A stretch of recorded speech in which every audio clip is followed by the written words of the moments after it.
ಆಕಾಶವಾಣಿ ಪ್ರದೇಶ ಸಮಾಚಾರ ಓದುತ್ತಿರುವವರು ಕೆ ನಾರಾಯಣಕುಮಾರ್ ರಾಯಬಾಗಿ. ಮುಖ್ಯಾಂಶಗಳು. ಮೈಸೂರಿನ ರಾಮಕೃಷ್ಣ ಆಶ್ರಮದಲ್ಲಿ ವಿವೇಕ ಸ್ಮಾರಕ ಲೋಕಾರ್ಪಣೆಗೊಳಿಸಿದ ಪ್ರಧಾನಿ ನರೇಂದ್ರ ಮೋದಿ. ನಾಳೆ ರಾಜ್ಯಾದ್ಯಂತ ಕಾನ್ಸ್ಟೇಬಲ್ ನಾಗರಿಕ ಹುದ್ದೆಗಳ ನೇಮಕಾತಿ ಪರೀಕ್ಷೆ, ಪಾರದರ್ಶಕತೆಗೆ ಒತ್ತು ಎಂದ ಸಚಿವ ಪ್ರಿಯಾಂಕ್ ಖರ್ಗೆ. ಕಾವೇರಿ ನದಿ ವಿವಾದ, ಹೋರಾಟಗಾರರು ಬಂದ್ ನಿರ್ಧಾರ ಕೈಬಿಡುವಂತೆ ಮುಖ್ಯಮಂತ್ರಿ ಡಿಕೆ ಶಿವಕುಮಾರ್ ಮನವಿ. ಗ್ರಾಮ ಪಂಚಾಯಿತಿಗಳಿಗೆ ಶೀಘ್ರವೇ ಪಂಚಾಯತ್ ಅಭಿವೃದ್ಧಿ ಅಧಿಕಾರಿಗಳ ನೇಮಕ, ಸಚಿವ ಈಶ್ವರ್ ಖಂಡ್ರೆ ಸ್ಪಷ್ಟನೆ. ಚಿಕ್ಕಮಗಳೂರು, ಕೊಡಗು ಜಿಲ್ಲೆಯ ವಿವಿಧೆಡೆ ಧಾರಾಕಾರ ಮಳೆ, ಜನಜೀವನ ಅಸ್ತವ್ಯಸ್ತ. ಮೈಸೂರಿನ ರಾಮಕೃಷ್ಣ ಆಶ್ರಮದ ಸೇವೆ ಅಪಾರವಾಗಿದೆ ಎಂದು ಪ್ರಧಾನಿ ನರೇಂದ್ರ ಮೋದಿ ತಿಳಿಸಿದ್ದಾರೆ. ಮೈಸೂರಿನಲ್ಲಿಂದು ವಿವೇಕ ಸ್ಮಾರಕ ಲೋಕಾರ್ಪಣೆಗೊಳಿಸಿ ಮಾತನಾಡಿದ ಅವರು, ಈ ಸ್ಮಾರಕವನ್ನು ಉದ್ಘಾಟಿಸಿರುವುದು ನನ್ನ ಸೌಭಾಗ್ಯ ಎಂದು ಹೇಳಿದ್ದಾರೆ. ಇದೇ ವೇಳೆ ಸ್ವಾಮಿ ವಿವೇಕಾನಂದರನ್ನು ಸ್ಮರಿಸಿದ ಪ್ರಧಾನಿ, ಯುವ ಜನತೆ ಇಂದು ಬಾಹ್ಯಾಕಾಶ ಕ್ಷೇತ್ರದಲ್ಲಿ ಅಪ್ರತಿಮ ಸಾಧನೆ ಮಾಡುತ್ತಿದ್ದಾರೆ. ಭಾರತದ ಯುವಕರ ಸಾಮರ್ಥ್ಯದಿಂದ ಅರ್ಥವ್ಯವಸ್ಥೆ ವೇಗವಾಗಿ ಬೆಳೆಯುತ್ತಿದ್ದು, ಭಾರತದ ಯುವಕರು ವಿಶ್ವದ ಪ್ರಗತಿಗೆ ದಿಕ್ಸೂಚಿಯಾಗಿದ್ದಾರೆ ಎಂದು ಶ್ಲಾಘಿಸಿದ್ದಾರೆ. ಮೈಸೂರಿನ ಕಣಕಣದಲ್ಲೂ ದೇಶದ ಸಂಸ್ಕೃತಿ ಹಾಗೂ ಪರಂಪರೆ, ದೇವಾಲಯಗಳು, ಅರಮನೆ, ದಸರಾ ಉತ್ಸವ ತುಂಬಿದೆ ಎಂದು ಪ್ರಧಾನಿ ಕೊಂಡಾಡಿದ್ದಾರೆ. मैसूरू भारत की अनादि सांस्कृतिक चेतना का केंद्र रहा है. यहाँ के मंदिर, यहाँ की परंपराएं और उत्सव, मैसूरू का दशहरा, यहाँ के भव्य महल, इसका संगीत और साहित्य, भारत की विरासत इस शहर के कण कण में रची बसी है. ಮುಖ್ಯಮಂತ್ರಿ ಡಿಕೆ ಶಿವಕುಮಾರ್ ಮಾತನಾಡಿ, ಸ್ವಾಮಿ ವಿವೇಕಾನಂದರು ದೇಶದ ಯುವಕರು ಯಾವ ರೀತಿ ಮುನ್ನಡೆಯಬೇಕು ಎಂಬ ಬಗ್ಗೆ ಮಾರ್ಗದರ್ಶನ ನೀಡಿದ್ದು, ಅದರಂತೆ ನಡೆಯುವುದು ನಮ್ಮೆಲ್ಲರ ಕರ್ತವ್ಯ ಎಂದು ತಿಳಿಸಿದ್ದಾರೆ. ಇದಕ್ಕೂ ಮೊದಲು ಪ್ರಧಾನಿ ವಿವೇಕ ಸ್ಮಾರಕ ಉದ್ಘಾಟಿಸಿ ರಾಮಕೃಷ್ಣ ಆಶ್ರಮದಲ್ಲಿ ಗಿಡವೊಂದನ್ನು ನೆಟ್ಟಿದ್ದಾರೆ. ಆಶ್ರಮದ ವತಿಯಿಂದ ಪ್ರಧಾನಿಗೆ ವಿಶೇಷ ಉಡುಗೊರೆ ನೀಡಲಾಗಿದ್ದು, ಅಯೋಧ್ಯೆಯ ಶ್ರೀರಾಮಲಲ್ಲಾ ಮೂರ್ತಿ ಕೆತ್ತಿ ಖ್ಯಾತಿಗೊಳಿಸಿರುವ ಅರುಣ್ ಯೋಗಿರಾಜ್ ಕೆತ್ತಿದ ಸ್ವಾಮಿ ವಿವೇಕಾನಂದರ ಸುಂದರ ಏಕಶಿಲಾ ಮೂರ್ತಿಯನ್ನು ನೀಡಲಾಗಿದೆ. ರಾಜ್ಯದ ಪೊಲೀಸ್ ಇಲಾಖೆಯಲ್ಲಿ ಖಾಲಿ ಇರುವ ಕಾನ್ಸ್ಟೇಬಲ್ ನಾಗರಿಕ ಹುದ್ದೆಗಳ ನೇಮಕಾತಿಗಾಗಿ ನಾಳೆ ರಾಜ್ಯದಾದ್ಯಂತ ಸ್ಪರ್ಧಾತ್ಮಕ ಪರೀಕ್ಷೆ ಜರುಗಲಿದೆ. ಈ ನೇಮಕಾತಿ ಪರೀಕ್ಷೆಯಲ್ಲಿ ಪಾರದರ್ಶಕತೆಯೇ ನಮ್ಮ ಬದ್ಧತೆ ಎಂದು ಗೃಹ ಸಚಿವ ಪ್ರಿಯಾಂಕ್ ಖರ್ಗೆ ಸ್ಪಷ್ಟಪಡಿಸಿದ್ದಾರೆ. ಲಿಖಿತ ಪರೀಕ್ಷೆಯಲ್ಲಿ ಯಾವುದೇ ಅಕ್ರಮ ಅಥವಾ ಲೋಪಗಳಿಗೆ ಆಸ್ಪದ ನೀಡದಂತೆ ಅಗತ್ಯ ಕ್ರಮ ಕೈಗೊಳ್ಳಲಾಗಿದೆ ಎಂದು ಹೇಳಿದ್ದಾರೆ. ಧಾರ್ಮಿಕ ನಂಬಿಕೆಯನ್ನು ಗೌರವಿಸಲು ಶಿವದಾರ, ಜನಿವಾರ, ಮಾಂಗಲ್ಯ ಸರ ಮುಂತಾದವುಗಳಿಗೆ ಅನುಮತಿ ನೀಡಲಾಗಿದೆ ಎಂದು ತಿಳಿಸಿದ್ದಾರೆ. ಪ್ರಶ್ನೆಗೆ ಉತ್ತರ ಗೊತ್ತಿಲ್ಲದವರು OMR ಶೀಟ್ನಲ್ಲಿ ಖಾಲಿ ಬಿಡುವಂತಿಲ್ಲ. 5ನೇ ಕಾಲಂ ಅನ್ನು ಕಡ್ಡಾಯವಾಗಿ ಶೇಡ್ ಮಾಡಬೇಕು. ಯಾವುದೇ ಉತ್ತರ ಗುರುತಿಸದೇ ಇದ್ದಲ್ಲಿ ಅರ್ಧ ಅಂಕವನ್ನು ಕಡಿತಗೊಳಿಸಲಾಗುವುದು ಎಂದು ಹೇಳಿದ್ದಾರೆ. ಪರೀಕ್ಷೆ ಮುಗಿದ 30 ನಿಮಿಷಗಳೊಳಗೆ OMR ಶೀಟ್ ಅನ್ನು KEA ಜಾಲತಾಣಕ್ಕೆ ಅಪ್ಲೋಡ್ ಮಾಡುವಂತೆ ವ್ಯವಸ್ಥೆ ಮಾಡಲಾಗಿದೆ. ಅರ್ಹ ಅಭ್ಯರ್ಥಿಗಳಿಗೆ ಅನ್ಯಾಯವಾಗದಂತೆ ನ್ಯಾಯಸಮ್ಮತವಾಗಿ ಮತ್ತು ಪಾರದರ್ಶಕವಾಗಿ ಪ್ರಕ್ರಿಯೆ ನಡೆಸುವುದು ಸರ್ಕಾರದ ಧ್ಯೇಯವಾಗಿದೆ ಎಂದು ಸ್ಪಷ್ಟಪಡಿಸಿದ್ದಾರೆ. ಕಬಿನಿ ಜಲಾಶಯ ಭರ್ತಿಯಾಗಿದ್ದು, ನದಿಗಳಿಗೆ ನೀರು ಬಿಡಲೇಬೇಕಾದ ಅನಿವಾರ್ಯತೆ ಇದೆ. ಈ ಹಿನ್ನೆಲೆಯಲ್ಲಿ ಹೋರಾಟಗಾರರು ನೀರು ಬಿಡಬಾರದು ಎಂಬ ಹೋರಾಟ ಹಾಗೂ ಬಂದ್ ನಿರ್ಧಾರವನ್ನು ಕೈಬಿಡುವಂತೆ ಮುಖ್ಯಮಂತ್ರಿ ಡಿಕೆ ಶಿವಕುಮಾರ್ ಮನವಿ ಮಾಡಿದ್ದಾರೆ. ಮೈಸೂರಿನಲ್ಲಿ ಇಂದು ಸುದ್ದಿಗಾರರೊಂದಿಗೆ ಮಾತನಾಡಿದ ಅವರು, ತಮಿಳುನಾಡಿಗೆ ನೀರು ಹರಿಸುವ ವಿಚಾರದಲ್ಲಿ ರಾಜ್ಯಕ್ಕೆ ಯಾವುದೇ ಕಾರಣಕ್ಕೂ ಅನ್ಯಾಯವಾಗುವುದಿಲ್ಲ ಎಂದು ತಿಳಿಸಿದ್ದಾರೆ. ಮೇಕೆದಾಟು ವಿಚಾರದಲ್ಲಿ ರಾಜ್ಯಕ್ಕೆ ಸುಪ್ರೀಂಕೋರ್ಟ್ನಲ್ಲಿ ಜಯ ಸಿಕ್ಕಿದೆ. ಸಂಸತ್ನಲ್ಲಿಯೂ ಅಣೆಕಟ್ಟು ನಿರ್ಮಾಣಕ್ಕೆ ಹಸಿರು ನಿಶಾನೆ ದೊರೆತಿದೆ ಎಂದು ಸಮರ್ಥಿಸಿಕೊಂಡಿದ್ದಾರೆ. ತುಂಗಭದ್ರಾ ವಿಚಾರದಲ್ಲಿ ಕೇಂದ್ರ ಜಲಶಕ್ತಿ ಸಚಿವರಾದ CR ಪಾಟೀಲ್ ನೇತೃತ್ವದಲ್ಲಿ 3 ರಾಜ್ಯಗಳ ಮುಖ್ಯಮಂತ್ರಿಗಳು ಸಭೆ ನಡೆಸಿ ಸಮತೋಲಿತ ಅಣೆಕಟ್ಟು ನಿರ್ಮಾಣಕ್ಕೆ ತೀರ್ಮಾನ ಮಾಡಲಾಗಿದೆ ಎಂದು ಹೇಳಿದ್ದಾರೆ. ಗ್ರಾಮ ಪಂಚಾಯಿತಿಗಳಲ್ಲಿ ಖಾಲಿ ಇರುವ ಪಂಚಾಯತ್ ಅಭಿವೃದ್ಧಿ ಅಧಿಕಾರಿ ಹುದ್ದೆಗಳ ಭರ್ತಿಗೆ ರಾಜ್ಯ ಸರ್ಕಾರ ಕ್ರಮ ಕೈಗೊಂಡಿದೆ ಎಂದು ಗ್ರಾಮೀಣಾಭಿವೃದ್ಧಿ ಸಚಿವ ಈಶ್ವರ್ ಖಂಡ್ರೆ ಸ್ಪಷ್ಟಪಡಿಸಿದ್ದಾರೆ. ಪ್ರಸ್ತುತ ರಾಜ್ಯದಲ್ಲಿ 1036 PDO ಹುದ್ದೆಗಳು ಖಾಲಿ ಇದ್ದು, ಕಲ್ಯಾಣ ಕರ್ನಾಟಕದ 80 ಅಧಿಕಾರಿಗಳಿಗೆ ಈಗಾಗಲೇ ಮುಂಬಡ್ತಿ ನೀಡಿ ನಿಯುಕ್ತಿ ಮಾಡಲಾಗಿದೆ ಎಂದು ತಿಳಿಸಿದ್ದಾರೆ. ರಾಜ್ಯ ಲೋಕಸೇವಾ ಆಯೋಗದ ಪರೀಕ್ಷೆಯಲ್ಲಿ ಉತ್ತೀರ್ಣರಾದ ಸುಮಾರು 150 ಪಂಚಾಯತ್ ಅಭಿವೃದ್ಧಿ ಅಧಿಕಾರಿಗಳಿಗೆ 2 ರಿಂದ 3 ತಿಂಗಳೊಳಗೆ ನೇಮಕಾತಿ ಆದೇಶ ನೀಡಲಾಗುವುದು. ಈ ಮೂಲಕ ಶೇಕಡಾ 90ರಷ್ಟು PDO ಹುದ್ದೆಗಳು ಭರ್ತಿಯಾಗಲಿವೆ ಎಂದು ಮಾಹಿತಿ ನೀಡಿದ್ದಾರೆ. ಪ್ರದೇಶ ಸಮಾಚಾರ ಕೇಳುತ್ತಿದ್ದೀರಿ.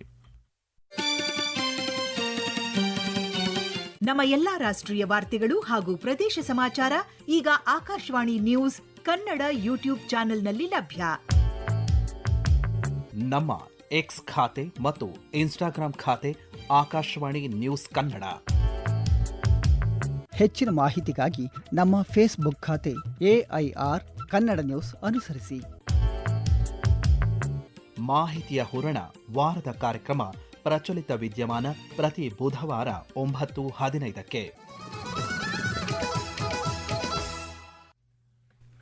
ದೇಶದ ಪ್ರಗತಿಗೆ ಕ್ರೀಡೆ ಪೂರಕವಾಗಿರಬೇಕು ಎಂದು ಕೇಂದ್ರ ಸಚಿವ ವಿ ಸೋಮಣ್ಣ ಅಭಿಪ್ರಾಯಪಟ್ಟಿದ್ದಾರೆ. ತುಮಕೂರಿನಲ್ಲಿ ನಡೆದ ಬ್ಯಾಡ್ಮಿಂಟನ್ 11 ವರ್ಷ ಮತ್ತು 13 ವರ್ಷದೊಳಗಿನವರ ವಿಭಾಗಗಳ ರಾಜ್ಯ ರ್ಯಾಂಕಿಂಗ್ ಬ್ಯಾಡ್ಮಿಂಟನ್ ಪಂದ್ಯಾವಳಿ ವಿಜೇತರಿಗೆ ಬಹುಮಾನ ವಿತರಿಸಿ ಮಾತನಾಡಿದ ಅವರು, ವಿಕಸಿತ ಭಾರತ 2047ರ ವೇಳೆಗೆ ಭಾರತದ ಕ್ರೀಡೆಗಳು ಉತ್ತುಂಗದಲ್ಲಿ ಇರಬೇಕು. ಅದಕ್ಕಾಗಿ ಈಗಿನಿಂದಲೇ ಯುವ ಕ್ರೀಡಾಪಟುಗಳು ಸಜ್ಜಾಗಬೇಕು ಎಂದು ಕರೆ ನೀಡಿದ್ದಾರೆ. ಕರಾವಳಿ ಜಿಲ್ಲೆಗಳು ಸೇರಿದಂತೆ ರಾಜ್ಯದ ವಿವಿಧೆಡೆ ಮಳೆಯಾಗುತ್ತಿದೆ. ಚಿಕ್ಕಮಗಳೂರು ಜಿಲ್ಲೆಯ ಹಲವೆಡೆ ಗಾಳಿ ಸಹಿತ ಭಾರೀ ಮಳೆಯಾಗುತ್ತಿದೆ. ಜಿಲ್ಲೆಯ ಕಳಸ, ಶೃಂಗೇರಿ, ಕೊಪ್ಪ, ಎನ್ಆರ್ಪುರ, ಚಿಕ್ಕಮಗಳೂರು ಸುತ್ತಮುತ್ತ ಹೆಚ್ಚಿನ ಮಳೆಯಾಗಿದೆ. ಕುದುರೆಮುಖ, ಕಿಗ್ಗಾ, ಕೆರೆಕಟ್ಟೆ, ಕಳಸ ವ್ಯಾಪ್ತಿಯಲ್ಲಿ ಹೆಚ್ಚಿನ ಮಳೆಯಾದ ಕಾರಣ ತುಂಗಾ ಹಾಗೂ ಭದ್ರಾ ನದಿ ನೀರಿನ ಮಟ್ಟ ಏರಿಕೆಯಾಗಿದೆ. ಶೃಂಗೇರಿ ದೇವಾಲಯ ಸಮೀಪದ ತುಂಗಾ ನದಿ ತಟದಲ್ಲಿ ಇರುವ ಕಪ್ಪೇಶಂಕರಗುಡಿ ಮುಳುಗಡೆಯಾಗಿದೆ. ಭದ್ರಾ ನದಿ ನೀರು ಅಪಾಯದ ಮಟ್ಟ ಮೀರಿ ಹರಿಯುತ್ತಿದ್ದು, ಜಾಂಬಳಿ ಗ್ರಾಮದ ಬಳಿ ಸೇತುವೆ ಮುಳುಗಡೆಯಾಗಿದ್ದು, ಕಳಸ ಕಾರ್ಕಳ ರಸ್ತೆ ಸಂಚಾರ ಸ್ಥಗಿತಗೊಂಡಿದೆ. ಮುಂಜಾಗ್ರತಾ ಕ್ರಮವಾಗಿ ಸಾರ್ವಜನಿಕರು ನದಿಗಳಿಗೆ ಇಳಿಯದಂತೆ, ಗುಡ್ಡ ಭೂಕುಸಿತ ಉಂಟಾಗುವ ಪ್ರದೇಶಗಳಿಗೆ ತೆರಳದಂತೆ ಜಿಲ್ಲಾಡಳಿತ ಎಚ್ಚರಿಕೆ ನೀಡಿದೆ. ಮಡಿಕೇರಿ ಸೇರಿದಂತೆ ಕೊಡಗು ಜಿಲ್ಲೆಯ ಬಹುತೇಕ ಭಾಗಗಳಲ್ಲಿ ಧಾರಾಕಾರ ಮಳೆಯಾಗುತ್ತಿದೆ. ಕಳೆದ 2 ದಿನಗಳಿಂದ ಸುರಿಯುತ್ತಿರುವ ಭಾರೀ ಮಳೆ ಗಾಳಿಯಿಂದಾಗಿ ಮಡಿಕೇರಿಯಲ್ಲಿ ಜನಜೀವನ ವ್ಯತ್ಯಯವಾಗಿದೆ. ದಕ್ಷಿಣ ಕನ್ನಡ ಜಿಲ್ಲೆಯಲ್ಲಿ ಧಾರಾಕಾರ ಮಳೆಯಾಗುತ್ತಿದ್ದು, ನೇತ್ರಾವತಿ ನದಿ ಅಪಾಯದ ಮಟ್ಟ ಮೀರಿ ಉಕ್ಕಿ ಹರಿಯುತ್ತಿದೆ. ಉಜಿರೆ ಬೆಳ್ತಂಗಡಿ ಮಾರ್ಗ ಜಲಾವೃತವಾಗಿದೆ. ಕರಾವಳಿ ಜಿಲ್ಲೆಗಳು, ದಕ್ಷಿಣ ಒಳನಾಡಿನ ಜಿಲ್ಲೆಗಳು ಸೇರಿದಂತೆ ರಾಜ್ಯದ ವಿವಿಧೆಡೆ ಭಾರೀ ಮಳೆಯಾಗಲಿದೆ ಎಂದು ಹವಾಮಾನ ಇಲಾಖೆ ಮುನ್ನೆಚ್ಚರಿಕೆ ನೀಡಿದೆ. ಭಾರತದ ನಾಗರಿಕತೆ ಸಾವಿರಾರು ವರ್ಷಗಳ ಇತಿಹಾಸ ಹೊಂದಿದ್ದು, ಜಗತ್ತಿನ ವಿವಿಧ ದೇಶಗಳೊಂದಿಗೆ ಸಾಂಸ್ಕೃತಿಕ ಹಾಗೂ ಆಧ್ಯಾತ್ಮಿಕ ಬಾಂಧವ್ಯವನ್ನು ಬೆಳೆಸಿಕೊಂಡಿದೆ ಎಂದು ದೆಹಲಿಯ ಜವಾಹರಲಾಲ್ ನೆಹರು ವಿಶ್ವವಿದ್ಯಾಲಯದ ಪ್ರಾಧ್ಯಾಪಕಿ ಪ್ರೊಫೆಸರ್ ಅಂಶು ಜೋಶಿ ಅಭಿಪ್ರಾಯಪಟ್ಟಿದ್ದಾರೆ. ಬೆಂಗಳೂರಿನಲ್ಲಿಂದು ನಡೆದ ದಿಶಾ ಭಾರತ್ ಸಂಸ್ಥೆ ಆಯೋಜಿಸಿದ್ದ ನನ್ನ ಭಾರತ ಸಮಾವೇಶದಲ್ಲಿ ಮಾತನಾಡಿದ ಅವರು, ಇಂದಿನ ಆಧುನಿಕ ಯುಗದಲ್ಲಿ ಭಾರತವು ತನ್ನ ಪರಂಪರೆ ಮತ್ತು ಮೌಲ್ಯಗಳನ್ನು ಆಧರಿಸಿಕೊಂಡು ಜಾಗತಿಕ ವೇದಿಕೆಯಲ್ಲಿ ಮುಂಚೂಣಿಯಲ್ಲಿ ಇದೆ ಎಂದು ತಿಳಿಸಿದ್ದಾರೆ. Conclave is themed around Bharat as a civilizational power and how it contributed to the ancient world of wisdom, then how it faced the brunt of different types of rules from intruders, including the British rule, colonial rule, how it became India after 1947 when it became independent, how the policymakers of that time made some mistakes by not bringing the pearls of ancient culture of India, stuck to the shadows, the reflections of the colonial India. Today's Indian government is trying its best to bring back the lost glory of Bharat.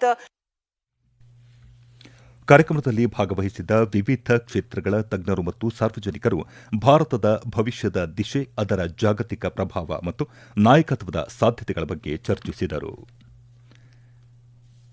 Bengaluru ಹಸಿರೂರು ಅಭಿಯಾನವನ್ನು ಜನಾಂದೋಲನವಾಗಿ ರೂಪಿಸಲು ಸಾರ್ವಜನಿಕರು ಹಾಗೂ ನಿವಾಸಿಗಳ ಕ್ಷೇಮಾಭಿವೃದ್ಧಿ ಸಂಘಗಳು ಸಕ್ರಿಯವಾಗಿ ಭಾಗವಹಿಸಬೇಕು ಎಂದು ಜಿಬಿಎ ಮುಖ್ಯ ಆಯುಕ್ತ ಮಹೇಶ್ವರರಾವ್ ಕರೆ ನೀಡಿದ್ದಾರೆ.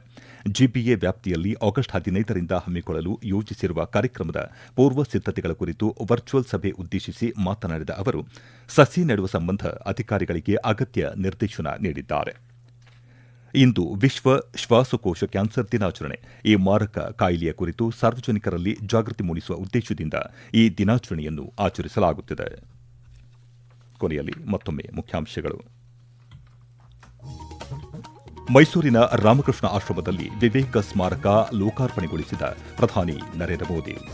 ನಾಳೆ ರಾಜ್ಯಾದ್ಯಂತ ಕಾನ್ಸ್ಟೇಬಲ್ ನಾಗರಿಕ ಹುದ್ದೆಗಳ ನೇಮಕಾತಿ ಪರೀಕ್ಷೆ, ಪಾರದರ್ಶಕತೆಗೆ ಒತ್ತು ಎಂದ ಸಚಿವ ಪ್ರಿಯಾಂಕ್ ಖರ್ಗೆ.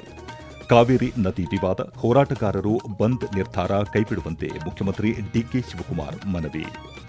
ಗ್ರಾಮ ಪಂಚಾಯಿತಿಗಳಿಗೆ ಶೀಘ್ರವೇ ಪಂಚಾಯತ್ ಅಭಿವೃದ್ಧಿ ಅಧಿಕಾರಿಗಳ ನೇಮಕ, ಸಚಿವ ಈಶ್ವರ್ ಖಂಡ್ರೆ ಸ್ಪಷ್ಟನೆ. ಮತ್ತು ಚಿಕ್ಕಮಗಳೂರು, ಕೊಡಗು ಜಿಲ್ಲೆಯ ವಿವಿಧೆಡೆ ಧಾರಾಕಾರ ಮಳೆ, ಜನಜೀವನ ಅಸ್ತವ್ಯಸ್ತ. ಇಲ್ಲಿಗೆ ಪ್ರದೇಶ ಸಮಾಚಾರ ಮುಗಿಯಿತು. ನಮ್ಮ ಮುಂದಿನ ವಾರ್ತಾ ಪ್ರಸಾರ ಸಂಜೆ 7:35 ನಿಮಿಷಕ್ಕೆ.